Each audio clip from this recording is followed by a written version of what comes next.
आज मैं आप सभी लोगों को सामान्य अध्ययन के चारों पेपर के बारे में हल्की सी रूपरेखा प्रस्तुत करने का प्रयास करूंगा, जो मेरा मानना है कि निश्चित रूप से आपके लिए सहायक होगा। वो या तो यूपीएससी हो या यूपीपीएससी हो, दोनों के लिए है। सामान्यतः जीएस मेंस के रूप में देखा जाए तो 4 पेपर होते हैं, फर्स्ट, सेकंड, थर्ड और फोर्थ। जो फर्स्ट पेपर है मूलतः हिस्ट्री, जियोग्राफी और इंडियन सोसाइटी से लेकर के कंपाइल हुआ है। यदि सोसाइटी के सेक्शन को देखा जाए, जो फर्स्ट पेपर है उसका लिंक कहीं न कहीं आगे आने वाले 2 और पेपरों में है, जिसका सीधा का संबंध इकोनॉमिक्स के से है और सोशल जस्टिस का पैटर्न वहाँ आपको फॉलो करेंगे जब भी आप इंडियन सोसाइटी के पेपर को सॉल्व करिए। अगर ऐसा नहीं करते हैं तो मार्क आपको नहीं मिलेंगे। जैसे मैं एक बेसिक एग्जांपल देना चाहता हूँ पॉवर्टी या गरीबी को लेकर के। यह आप सोशल जस्टिस में भी पढ़ेंगे, सोशल इश्यू में भी पढ़ेंगे, इकोनॉमिक्स में भी पढ़ेंगे। और अगर पॉलिटी के रूप में देखा जाए तो भारत सरकार के द्वारा या यूपी सरकार के द्वारा कौन सी संवैधानिक रूपरेखा प्रस्तुत की जा रही है सामाजिक न्याय को ध्यान में रख करके, अगर इन सारी चीज़ों को एक साथ आप कंपाइल करते हैं तो आपका पेपर अच्छा होगा, जो मैंने किया।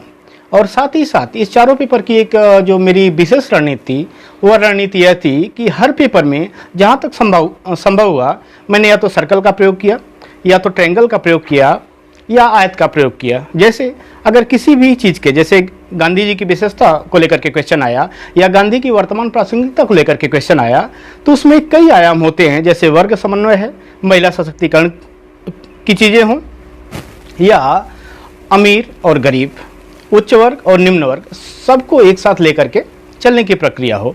तो यहाँ हमने सामान्यतः सर्कल का प्रयोग किया। और दूसरी तरह अगर देखा जाए, अगर किसी चीज़ के अगर 3 महत्वपूर्ण कारण हैं, अगर वर्ड वार हो रहा है, फर्स्ट या सेकंड की बात की जा रही है, तो अगर 3 कारण महत्वपूर्ण हैं तो उसे हम ट्रायंगल के माध्यम से दिखाएं। ये मैंने किया, हर पेपर में किया।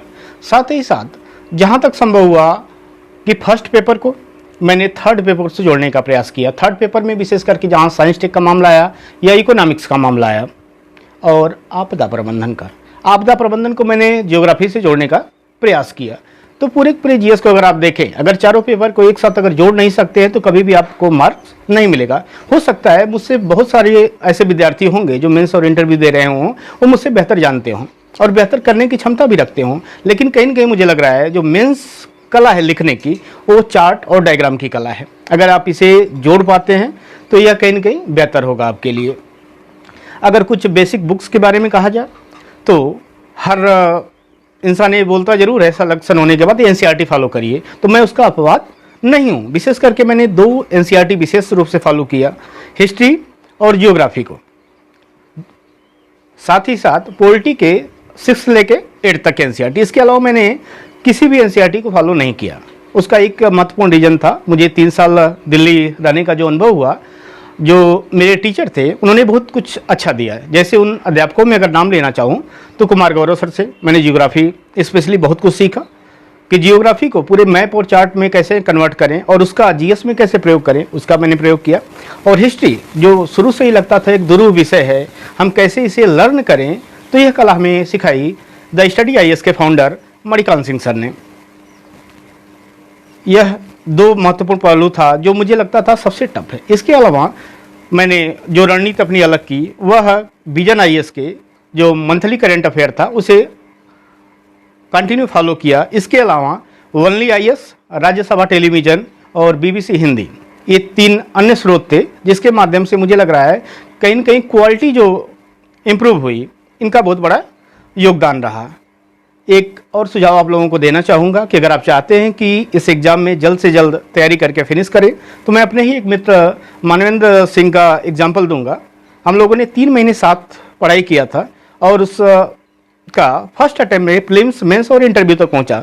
फाइनली दुर्भाग्य रहा कि सिलेक्शन नहीं हुआ, लेकिन अगर 3 महीने की पढ़ाई में अगर हम कोई भी बंदा साथ में अगर वहाँ पहुँच सकता है तो ऐसा नहीं है कि बहुत कुछ हमने कर दिया 3 महीने में। हाँ, मेंस की रणनीति हमने जरूर चेंज कर ली, और उस रणनीति को जो बार बार आपसे कह रहा हूँ कि चीज़ों को लिंक करिए। लिंक करना क्या है? पहला काम, चारों पेपर के सिलेबस को आपके हर कॉपी में नोट होना चाहिए। अगर ऐसा आप नहीं कर पा रहे हैं तो मान के चलिए कि आपका कोचिंग समाप्त हो सकता है, लेकिन आप अपने आप को प्रिपेयर नहीं कर सकते हैं। दूसरी चीज़ है कि कहीं न कहीं मेरा जो ऑप्शनल रहा है संस्कृत रहा है। 4th पेपर में विशेष करके इथिक्स में मैंने संस्कृत के बहुत सारे श्लोकों का प्रयोग किया था। जैसे जहाँ नैतिकता की बात हुई तो वहाँ सत्य का प्रयोग हो, सत्यम ब्रूयात प्रियम च नान्यतम ब्रूयादेश धर्म सनातन है, ऐसे सूक्तियों का प्रयोग किया। यदि कूटनीति या डिप्लोमेसी के बारे में देखा जाए तो कहीं न कहीं भारवी के किरातार्जुनी में एक श्लोक था, हितम मनोहारी च दुर्लभम वचः, अर्थात हितकर हो और मनोहारी वर्ण हो, दोनों एक साथ हो, ऐसा संयोग दुर्लभ है।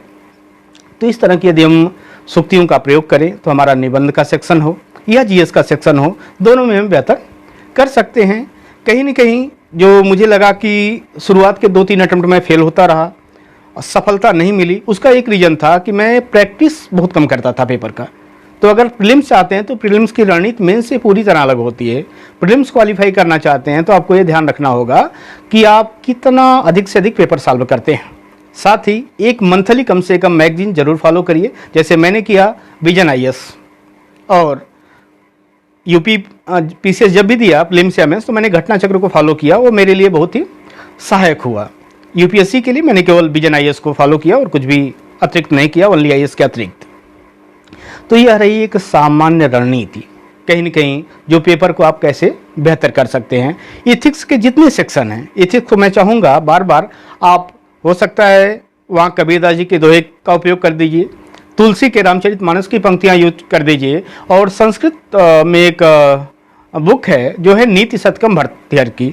आज तक जितने भी आप श्लोक सुनते होंगे जो लोकप्रिय हैं अति, वह कहीं न कहीं नीति शतकम में आपको मिल जाएंगे। तो इसका प्रयोग आप बेहतर कर सकते हैं। इसका काम मैंने निबंध में भी किया, क्योंकि निबंध में आपने यूपी में देखा होगा तो पहला जो क्वेश्चन आता है वह कहीं न कहीं साहित्य और संस्कृत से लेकर के ही आता है। और साहित्य और संस्कृत में मैंने इंग्लिश, संस्कृत और हिंदी तीनों के कोटेशन को डालने का प्रयास किया। मुझे लग रहा है कहीं न कहीं बेहतर मार्क मिला होगा, क्योंकि यूपीएससी में भी मुझे one of the highest mark 114 मिला हुआ था निबंध में, और 110 नंबर मिले थे मुझे इथिक्स।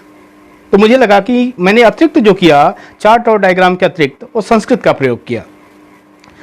तो मैं चाहता हूँ कि अगर आप जल्द से जल्द सफल होना चाहते हैं तो इस रणनीति को जरूर फॉलो करिए। और मेंस जब तक आप नहीं लिखेंगे, लिखने का प्रयास नहीं करेंगे, मैं मानता हूँ चाहे जितना ही आपके पास मेधा हो, उस मेधा का सही उपयोग नहीं हो सकता है। क्योंकि जो जानते हैं आपने एक बार लिख दिया या पढ़ा दिया तो वह आपके लिए कंठस्थ हो जाएगा। पिछले 1 साल से मैंने अपना ही एक चैनल था civil services by Mrityunjay Singh, इस पर मैं जीएस जियोग्राफी स्तर पर पढ़ा रहा था, क्योंकि 2017 तक 2 ऑप्शनल हुआ करते थे, संस्कृत और जियोग्राफी, दोनों में मेरा समान कमांड था। फाइनली 2018 में मैंने संस्कृत विषय को एडॉप्ट किया। तो बार बार जिस भी आप अध्यापक से पढ़ रहे हैं या जहाँ भी पढ़ रहे हैं, कुछ बेसिक बुक्स को पढ़िए और बार बार रिवीजन करिए। इस जर्नी में आने में कुछ लोगों ने बहुत महत्वपूर्ण भूमिका अदा की थी, ज़रूर मैं उन्हें शुक्रिया अदा करना चाहता हूं, जिसमें स्वयं अंतःप्रेरणा का स्रोत स्वयं स्वर्गीय पिताजी श्री मंगल सिंह और वरिष्ठ भाई वेद प्रकाश सिंह का अहम योगदान रहा। किसी भी लक्ष्य में अगर आप विवाहित हैं तो अगर पत्नी का सहयोग न मिले तो ये बड़ा दुर्लभ संयोग होता है। लोगों को मैंने कहते सुना था कि विवाह होने के बावजूद व्यक्ति पढ़े, यह बड़ा दुर्लभ होता है। लेकिन मेरी वाइफ गरिमा सिंह और पुत्र 5 साल का है ओबरेल सिंह, उनका भी कहीं न कहीं जो मोटिवेशन था कि आपको आगे बढ़ना है, यह मेरे लिए प्रेरणा का काम किया। गुरुजनों में डॉक्टर अनिल कुमार सिंह संस्कृत प्रवक्ता और पाणिनी क्लासेस के डायरेक्टर श्री कैलाश बिहारी सर का बहुत बड़ा योगदान था। कुछ अन्य मित्रों को देखें जो हर समय मेरे साथ खड़े रहे, तो उसमें मानवेंद्र सिंह, मनोज, शिवराम मणि त्रिपाठी, अरविंद त्रिपाठी और अरुण यादव महत्वपूर्ण हैं, जिनसे कहीं न कहीं बहुत कुछ मैं सीखता रहा और सिखाता भी रहा। और आगे भी मैं चाहूँगा कि हमेशा लाइफ में आगे बढ़ने से पहले अभी एक कदम है सफलता का। मैं यहाँ तक पहुँचा हूँ, जिस ईमानदारी से यहाँ तक पहुँचा हूँ, उस ईमानदारी को भविष्य में बनाए रखूँगा। तभी मैं मानूंगा कि मैं निश्चित रूप से इस परीक्षा में नहीं, अपने जीवन में भी सफल हुआ। मैं इन्हीं शब्दों के साथ अपनी वाणी को विराम देता हूँ। धन्यवाद।